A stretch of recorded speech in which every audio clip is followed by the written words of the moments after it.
안녕하세요. 요즘 하이브 주가 계속 오르는 거 보면서 궁금하셨죠?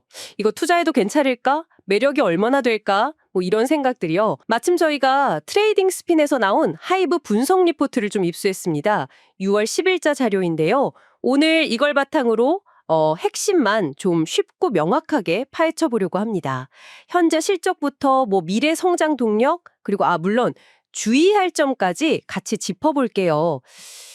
시작하기 전에요. 오늘 저희가 나누는 이야기는 어디까지나 참고용이라는 점. 네, 모든 투자 결정과 책임은 전적으로 우리 청취자 여러분께 있다는 거 다시 한번 강조드립니다.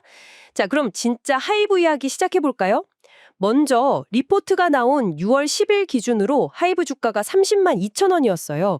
근데 리포트에서는 목표 주가를 꽤 높게 잡았더라고요. 39만 2,600원. 네, 그렇죠. 현재 주가에서 한 30%는 더 오를 수 있다 이렇게 본 거죠. 투자 의견도 매수고요. 와, 30%면 상당한데요? 왜 그렇게 긍정적으로 봤을까요? 실적부터 좀 볼까요? 일단 실적이 받쳐줍니다. 작년, 그러니까 2024년에 창사 이래 최대 매출 2조 2,500억 원을 달성했고요. 2조 원이 넘었군요. 네, 그리고 올해 2025년 1분기에도 매출 5,006억 원에 영업이익이 216억 원.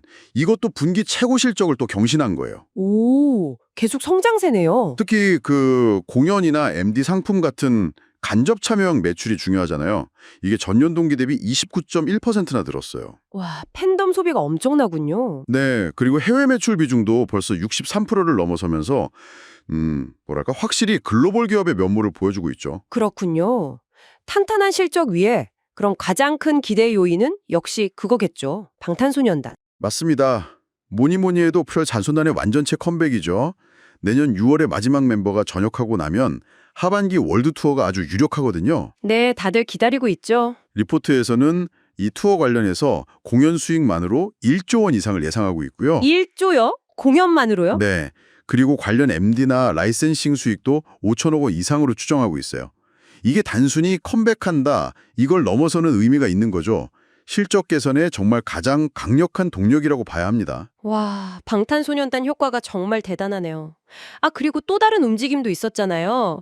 SM 지분 매각한 거요. 그건 어떻게 봐야 할까요? 아, 네. 그것도 중요한 포인트죠. 가지고 있던 SM 지분 9.38%를 중국 텐센트 자회사에 팔았어요. 약 2,433억 원이에요. 텐센트요? 중국 시장을 염두에 둔 건가요? 그렇죠. 이걸로 뭐 하이브가 직접 중국에 진출한다 이런 건 아니지만요. 텐센트랑 전략적 제휴를 맺음으로써 중국 시장 접근성을 높이고 간접적인 시너지 효과를 기대해 볼 수 있다는 겁니다. 리포트도 이 부분을 잠재 성장 가능성으로 보고 있어요. 텐센트와의 제휴라. 근데 요즘 중국 분위기를 생각하면 좀 조심스럽지 않나요? 효과가 기대만큼 나올까요? 네, 그 부분도 당연히 고려해야죠. 리포트도 뭐 당장 엄청난 매출 증대를 기대하기보다는 좀 장기적인 관점에서 보는 것 같아요. 텐센트 플랫폼을 활용해서 인지도를 높인다거나 협력 가능성을 열어둔다는 그런 전략적 파트너십 구축에 좀 더 무게를 두는 분위기입니다. 단계적인 성과보다는 좀 더 긴 그림을 그리는 거군요. 네, 맞아요. 자, 그럼 이제 좀 걱정되는 부분도 짚어봐야 할 것 같아요. 아무래도 뉴진스랑 어도어 갈등 문제가 제일 크겠죠. 네, 그게 현재로서는 가장 큰 리스크 요인이자 불확실성이죠. 뉴진스가 활동 중단을 선언하면서 당장 수익 예측이 좀 어려워졌어요. 그 영향이 어느 정도일까요? 리포트 분석에 따르면 하이브 전체 매출의 대략 한 5%에서 7% 정도 영향을 줄 수 있다고 봐요. 5에서 7%면 무시 못할 수준인데요. 그렇죠. 적지 않은 규모입니다. 이 리스크가 또 주가에 얼마나 선반영되었는지도 따져봐야 할 문제고요. 그렇네요. 또 다른 리스크는 없을까요? 방탄소년 멤버들이 완전체로 컴백한 이후에도 개인 활동을 계속 활발히 할 경우예요. 그렇게 되면 완전체 활동의 규모나 횟수가 예상보다 좀 줄어들 수도 있다는 점, 이것도 생각해 볼 수 있고요. 개인 활동과의 병행 문제. 네. 그리고 아까 말한 SM 지분 매각 통한 중국 시장 진출 효과도 사실 여러 외부 변수가 많잖아요. 그래서 기대만큼 크지 않을 수도 있다는 가능성, 이것도 열어둬야 합니다. 알겠습니다. 자, 그럼 종합적으로 한번 정리해 볼까요? 리포트는 결국 네, 리포트는 방탄소년 컴백이라는 아주 확실한 호재가 있고 또 세븐틴이나 르세라핌 같은 다른 그룹들도 잘해주고 있잖아요.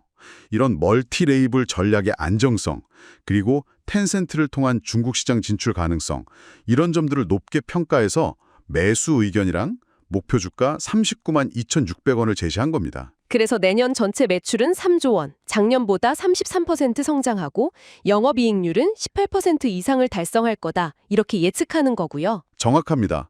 아주 명확한 상승 요인이 있지만 동시에 말씀하신 것처럼 리스크 요인들도 분명히 존재하니까요. 좀 균형 잡힌 시각이 필요하겠죠. 네, 오늘 이렇게 하이브 이야기를 쭉 나눠보니까 확실히 방탄소년단이라는 강력한 엔진을 다시 돌릴 준비를 하고 있다는 기대감이 크네요. 멀티 레이블 전략이나 텐센트 협력 같은 성장 스토리도 매력적이고요. 이게 최근 주가 상승의 이유이기도 하겠죠. 하지만 동시에 뉴진스 관련 이슈처럼 예상치 못한 변수는 언제든 터질 수 있다는 점도 꼭 기억해야 할 것 같습니다. 맞습니다. 오늘 저희가 살펴본 내용들이 하이브라는 기업의 투자 매력도를 판단하시는데 조금이나마 유용한 정보가 되었기를 바랍니다. 상승 요인과 리스크 요인을 꼭 함께 고려해 보세요. 마지막으로 이런 질문 한번 던져보고 싶네요.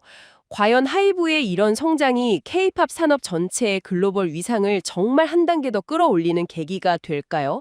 아니면 어쩌면 강력한 IP 하나에 의존하는 엔터 기업이 본질적으로 가질 수밖에 없는 그 리스크를 다시 한번 확인시켜주는 사례가 될까요? 이 질문에 대한 답을 스스로 찾아보는 것도 꽤 흥미로운 과정이 될 겁니다. 다시 한번 강조드리지만 모든 투자의 최종 판단과 그에 따른 책임은 정보를 충분히 검토하신 우리 청취자 여러분, 바로 당신에게 있습니다. 부디 신중하게 결정하시기 바랍니다.